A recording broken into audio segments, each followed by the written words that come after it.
இளையபாரத நேயர்களுக்கு வணக்கம்.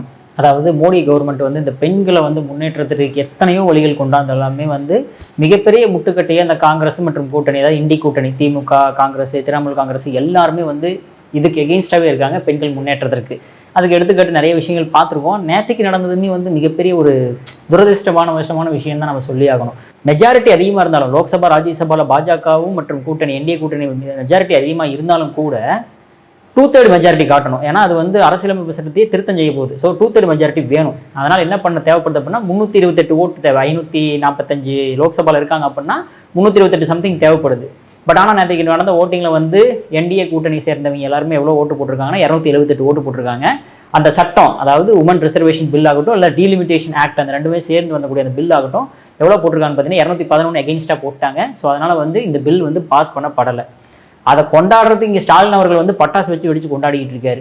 ஏப்பா, பெண்கள் முன்னேறதுக்கான விஷயத்த வந்து நீங்கள் வந்து இப்படி தான் பண்ணுவீங்களா? ஆனால் அவங்களோட குற்றச்சாட்டு என்னவா இருக்குன்னா, நீ உமன் ரிசர்வேஷன் பில் நீ கொண்டாந்தீங்கன்னா நாங்கள் வந்து ஆதரிக்கிறோம்.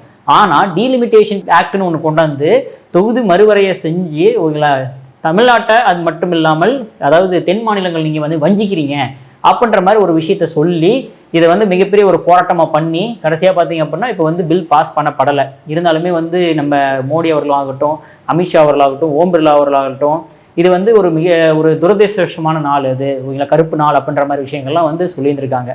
ஸோ எதுக்காக இப்படி பார்த்தீங்க அப்படின்னா, ஆல்ரெடி தெளிவாக வந்து அமித்ஷா அவர்கள் சொல்லிட்டாரு, தமிழ்நாட்டுக்கு 39 சீட்லேருந்து 59 சீட்டாக வந்து மாறப்போகுது.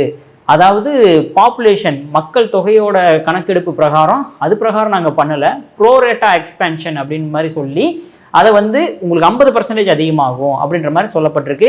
இதில் வந்து தென் மாநிலங்கள் வந்து அதிகமாக பலனடைஞ்சிருக்காங்க வட மாநிலத்தை கம்பேர் பண்ணும்போது. பட் இருந்தாலுமே வந்து இது வந்து ஒரு அரசியல் நோக்கத்தோடு வந்து போராட்டம் மேலே போராட்டம் பண்ணி அந்த பில்லெல்லாம் வந்து கொளுத்தி அப்புறம் கருப்பு ட்ரெஸ்ஸை போட்டு எவ்வளோ விஷயங்கள் பண்ணியிருந்திருக்காங்க. ஸோ இதில் வந்து மோடி அவர்கள் இருந்தாலுமே வந்து இவங்க கொஞ்சம் விலக்கி சொல்லணும்ல. அமித்ஷா விலக்கி சொல்லி, தேஜஸ்வி சூர்யா விலக்கி சொல்லி, அப்பயே புரியாதவங்களுக்கு நம்மளாம் விலக்கி சொல்லி புரிஞ்சிருவா போகுது. பட் இருந்தாலுமே தமிழ்நாட்டில் இருந்து எத்தனையோ பேர் வந்து இந்த மாதிரி விஷயத்தை எடுத்து பேச ஆரம்பிச்சிருக்காங்க. என் நயினா நாகேந்திரர்களோட சொல்லியிருக்காங்க, பெண்களோட முன்னேற்றத்தை தடுத்த இந்த மாதிரி திமுக கூட்டணிக்கு வந்து எப்பவுமே பெண்கள் ஆதரிக்க போகிறது இல்லை அப்படின்ற மாதிரி. ஸோ மோடி அவர்கள் அவர் வந்து நேற்றுக்கு பார்லிமெண்ட்டில் வந்து பேசும்போதே வந்து ஜாலியாக கலாய்ச்சிக்கிட்டே தான் பேசிக்கிட்டு இருந்தார். அதுவுமே கருப்பு சட்டை போட்டு வந்த நம்ம திமுக காரங்களை பார்த்து, அதாவது அந்த கண்ணு பற்றும்ல அந்த மாதிரி சொல்லி கிண்டல் பண்ணி ஒரு திருஷ்டி போட்டு மாதிரி நீங்கள் வந்து எல்லாமே கருப்பு சட்டையில் வந்திருக்கீங்க, மிக்க நன்றி அப்படின்ற மாதிரி ஒரு கிண்டல் பண்ணிட்டு போயிடுறாரு.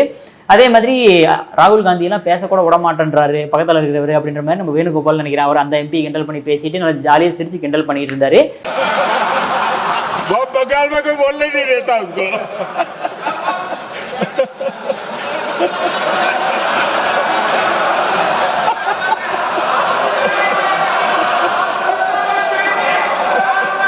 और आदरणीय अध्यक्ष जी, अपने यहाँ जब कोई भी शुभ काम होता है उसको नजर न लग जाए, इसलिए काला टीका लगाने की परंपरा है। मैं आपका धन्यवाद करता हूँ काला टीका लगाने के लिए, बहुत बहुत धन्यवाद.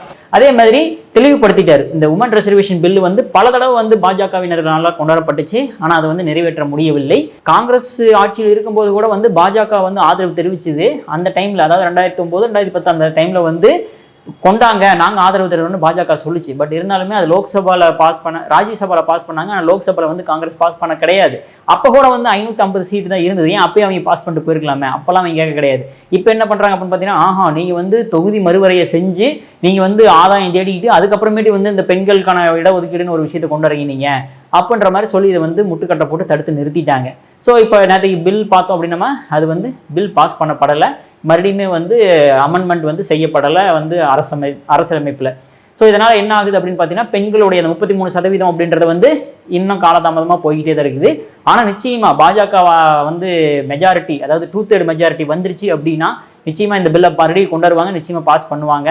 ஏன்னா இவங்க வந்து எப்போ பார்த்தாலுமே வந்து இந்த சின்ன ஒரு 4-5 ஒரு கூட்டணி கட்சிகளை வச்சுக்கிட்டு, திமுக, திரிணாமுல் காங்கிரஸ், கம்யூனிஸ்ட் இந்த மாதிரி எம்பிகளை வச்சுக்கிட்டு இதுக்கு எதிர்த்து ஓட்டு போட்டு இதை வந்து காலி பண்ணிடுறாங்க. ஏன் 1991 இருந்த அந்த டைம்ல இருந்தே வந்து இந்த பில்லை வந்து பாஸ் பண்ணுறதுக்கு எவ்வளவோ முயற்சி செஞ்சுமே வந்து பில்லை பாஸ் பண்ண விட மாட்டேன்றாங்க. ஸோ அதான் இப்போ இவங்களோட ஒரே ஒரு முட்டுக்கட்டை என்ன அப்படின்னா, நீ வந்து 550ல் பெண்களுக்கான இடஒதுக்கீடுன்ற ஒரு விஷயத்தை கொண்டு வாங்க, நாங்கள் வந்து ஆதரிக்கிறோம். ஆனால் தொகுதி மறுவரையன்னு ஒன்று செஞ்சு அதில் வந்து பெண்களுக்கான இடஒதுக்கீடுன்னு ஒன்று கொண்டாந்தீங்க அப்படின்னா அதை நாங்கள் ஆதரிக்க மாட்டோம் அப்படின்ற மாதிரி சொல்லி அந்த பெண்களுக்கான முன்னேற்றத்தை வந்து தடுத்து நிறுத்திட்டாங்க. ஸோ இப்போ நேற்றுக்கு வந்து அமித்ஷா அவர்கள் இதை வந்து ஆரம்பத்திலேயே கோயம்புத்தூர் வரும்போதே அமித்ஷா அவர்கள் தெளிவாக சொல்லிட்டாரு. அதாவது என்ன அப்படின்னா, இந்த தொகுதி மறுவரையறனால வந்து தமிழ்நாட்டுக்கு எந்த பாதிப்பும் வரப்போறது கிடையாது அப்படின்ட்டு. இருந்தாலுமே இதை வந்து ஒரு மிகப்பெரிய ஒரு பொலிட்டிக்கல் டூலாக எடுத்து அதை வந்து போராட்டம் மேலே போராட்டம் பண்ணி, தமிழ்நாடு மாதிரி வேற எந்த ஸ்டேட்லையுமே போராட்டம் பண்ண கிடையவே கிடையாது. சும்மா அறிக்கை, சும்மா கண்டனம் மட்டும் தெரிவிச்சுட்டு விட்டுட்டாங்க. ஆனால் தமிழ்நாட்டில் தான் வந்து ரொம்ப பெரிய போராட்டம் பண்ணி திமுகவினர் மட்டும்தான், வேற யாரும் போராட்டம் பண்ண கிடையாது. சரிங்களா? ஸோ அது போராட்டம் பண்ணி நாங்கள் தான் இதுக்கான வெற்றியை கொண்டாடுவோம், நாங்கள் தான் வந்து இதுக்கு முக்கிய காரணம் அப்படின்ற மாதிரி தீ பரவட்டும் அப்படின்ற மாதிரி சொல்லி கிட்டத்தட்ட க்ளோஸ் பண்ணிட்டாங்க.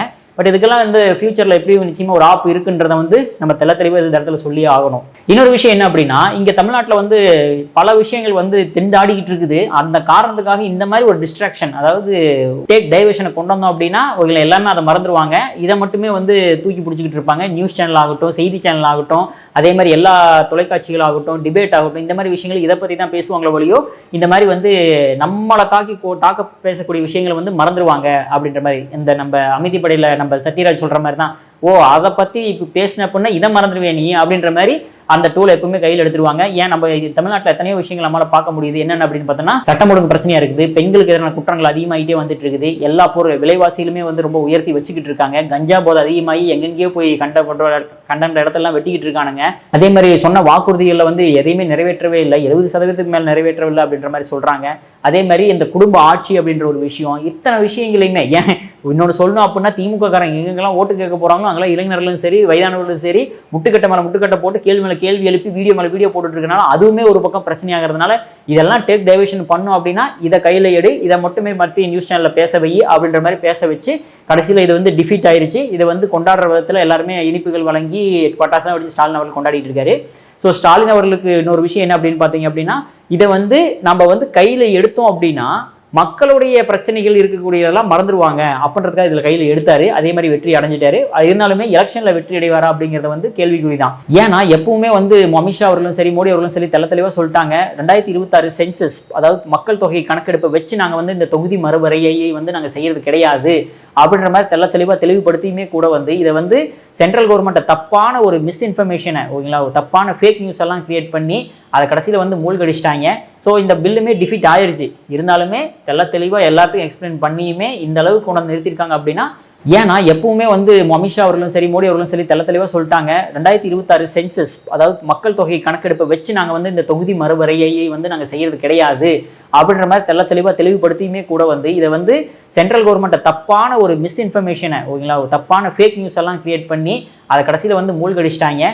ஸோ இந்த பில்லுமே டிஃபீட் ஆயிருச்சு. இருந்தாலுமே தெளிவாக எல்லாத்தையும் எக்ஸ்பிளைன் பண்ணியுமே இந்த அளவுக்கு கொண்டு வந்து நிறுத்திருக்காங்க அப்படின்னா, கூடிய விரைவில் அடுத்த 2029 மறுபடியும் பாஜக ஆட்சிக்கு வந்து மிகப்பெரிய மெஜாரிட்டி 2/3 மெஜாரிட்டி வந்துருச்சு அப்படின்னா லோக்சபா ராஜ்யசபாவில் இதை நிச்சயமாக பாஸ் பண்ணுவாங்கன்ற ஒரு நம்பிக்கையோட உங்களிருந்து விடைபெறுகிறேன். நன்றி, வணக்கம்.